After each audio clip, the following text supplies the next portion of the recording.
Olá, equipe, sejam bem-vindos novamente ao Infemundo. Nessa aula, vamos falar sobre como o mecanismo de febre funciona.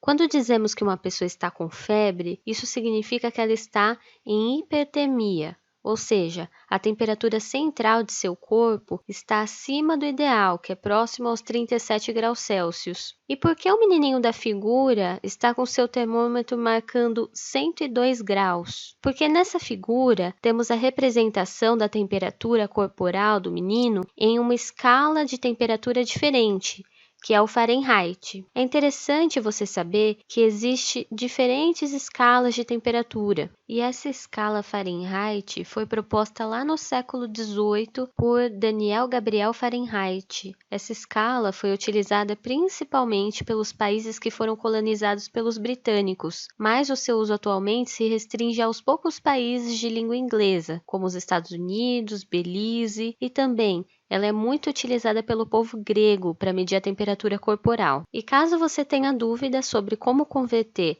graus Celsius em Fahrenheit ou vice-versa, aqui está a tabela com a fórmula de conversão. Mas por que o corpo tem uma temperatura central ideal? Para que ocorra as funções metabólicas e enzimáticas que são fundamentais para o funcionamento do nosso organismo. Por exemplo, as enzimas de nosso corpo são termolábeis. Deste modo, elas são sensíveis à temperatura. Essas proteínas, então, são inativadas quando em alta temperatura, a hipertermia, levando à falta de reações químicas, ocorrendo, por exemplo, a falta de energia em consequência disso. E o que é normotermia? É a temperatura normal do corpo humano. Nós, humanos, somos homeotermos. Os homeotermos são animais que têm a capacidade de regular a temperatura interna corpórea, ou seja, independentemente do meio externo, o seu corpo trabalha para manter a mesma temperatura, diferente dos heterotermos, animais cuja temperatura oscila com a do meio ambiente, como por exemplo anfíbios, peixes e répteis. A manutenção da normotermia nos animais homeotermos, como o homem,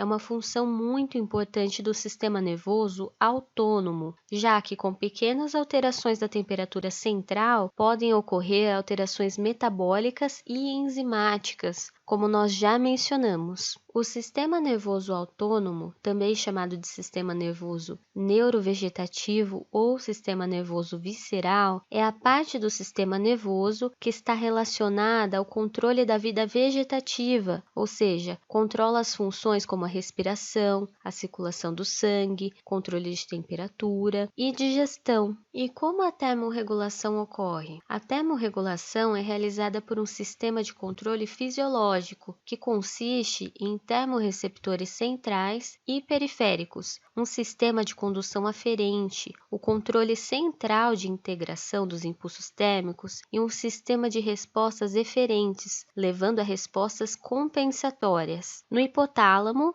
situa-se o sistema de controle central, que regula a temperatura do corpo ao interagir os impulsos intérmicos provenientes de quase todos os tecidos do organismo, e não apenas em relação à temperatura central do organismo, o que tem sido considerado como a temperatura corporal média. Quando o impulso integrado excede ou fica abaixo da faixa limiar de temperatura, ocorrem respostas termorregulatórias autonômicas, que mantêm a temperatura do corpo em um valor adequado. Os impulsos termais aferentes provêm de receptores anatomicamente distintos ao frio e ao calor, os quais podem ser periféricos ou centrais. Também existem receptores termossensíveis localizados na pele e nas membranas mucosas, que medeiam a sensação térmica e contribuem para a ocorrência de reflexos termorregulatórios. Esses receptores também respondem à sensação mecânica. Considerando a existência de um ambiente frio e de um ambiente quente, nós também não podemos esquecer do papel importante do hipotálamo. Nós temos, por exemplo, no ambiente frio, a vasoconstrição dos capilares próximos à superfície da pele para a conservação de calor. Também a secreção de suor cessa e os pelos ficam eriçados, aprisionando a camada de ar. Agora, existe também a mudança de comportamento nos dois ambientes, tanto no frio quanto no quente, a mudança de comportamento, as roupas, enfim. No ambiente quente, você tem os capilares dilatam próximo à superfície da pele para liberar esse calor que está no corpo para o ambiente. Além disso, as glândulas sudoríparas secretam suor, que ocasionam a perda de calor também após evaporarem. E tudo isso leva a temperatura do sangue a atingir um ponto determinado pelo hipotálamo, e mecanismos de perda, retenção de calor retornam ao estado normal, considerando temperatura normal de 36,5 a 37,5 graus centígrados. O controle termorregulatório é semelhante no homem e na mulher, mas diminui no idoso e em pacientes gravemente enfermos. Assim sendo, vamos recapitular. Quando o indivíduo sente frio, esse mecanismo fisiológico é acionado. O sistema nervoso autônomo entra em cena para impedir a queda de temperatura corporal, ou seja, manter a normotermia. Lembra o que é normotermia?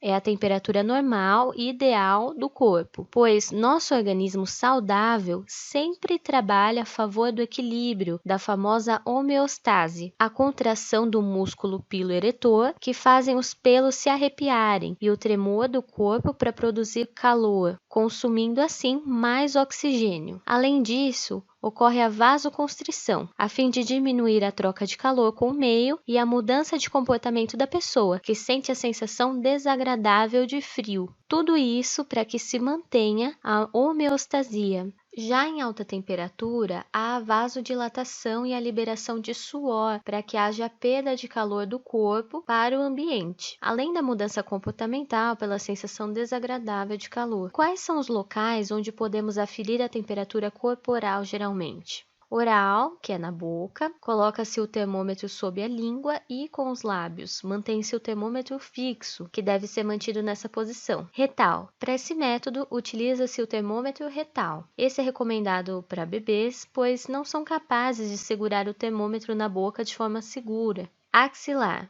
Sob a axila é o método mais utilizado. Coloque o termômetro sob a axila com o braço pressionado contra o corpo. É interessante que você conheça também suas opções de termômetro clínico, suas opções para aferição. Temos o termômetro de tira plástica. Esse método não é muito preciso, mas é bem interessante. Essas tiras plásticas contêm um cristal líquido que é termosensível, que muda de cor para indicar a temperatura. Assim, você pode colocar sobre a testa e realizar a leitura após 1 minuto aproximadamente, com a tira ainda sobre a testa. Temos também o termômetro eletrônico digital, o termômetro digital com infravermelho, que são os mais usados atualmente. Inclusive, eu estou gravando essa aula numa época muito complicada, estamos passando por uma pandemia e durante a quarentena aqui. E o termômetro mais usado por enquanto é esse termômetro, o infravermelho. Ele é o melhor por enquanto e você consegue aferir a temperatura das pessoas mantendo o distanciamento social. Você pode ler mais sobre o assunto acessando as fontes de pesquisa desse vídeo. Mais uma aula, espero tê-los ajudado com esse conteúdo. Continue se cuidando e cuidando do próximo nessa quarentena. Que vocês tenham muita paciência, sabedoria e empatia nesse momento tão difícil. Nos vemos na próxima aula que vai aparecer na sua tela agora.